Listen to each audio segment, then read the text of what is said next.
So it's one thing just to really acknowledge what your barriers are or figure them out.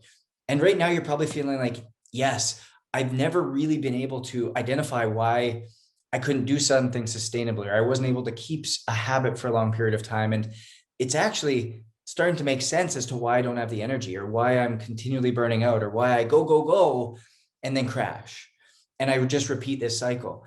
And what we have started to find, Elise talked about it at the beginning, was our body doesn't know the difference between mental, physical, spiritual, and emotional stress.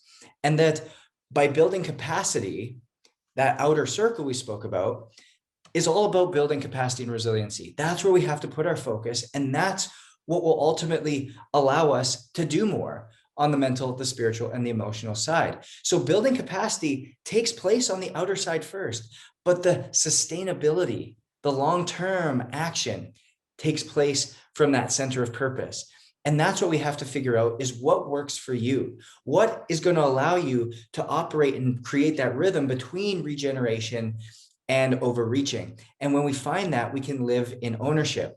And so for us, we've really found that the way in which we control HRV, which is our energy score, is through something we call the 8 controllables. So Justin and I have come up with these 8 controllables to really give you something tangible as to how you can start to design your action plan. Towards the end of the program, we will walk you through what designing and taking action really looks like. But we want to make sure you have something concrete to work off of first. So these are the 8 controllables. We won't get into detail in them here because you'll see in the library, there's an inner energy and an outer energy section that dives much deeper into these 8 controllables. But for now, really what they consist of is sleep, hydration, nutrition, an empowering environment, immune function, self-care, movement and exercise, and of course, a conscious mindset.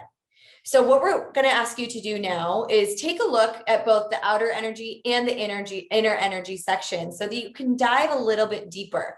Once you have an understanding of all 8 of these 8 controllables, then we're going to ask you to come back to the taking action video where you'll design specifically what that looks like for you. So you pick inner energy, outer energy, whichever one is pulling you more right now, head to that section and we'll see you in the next video. Go on it.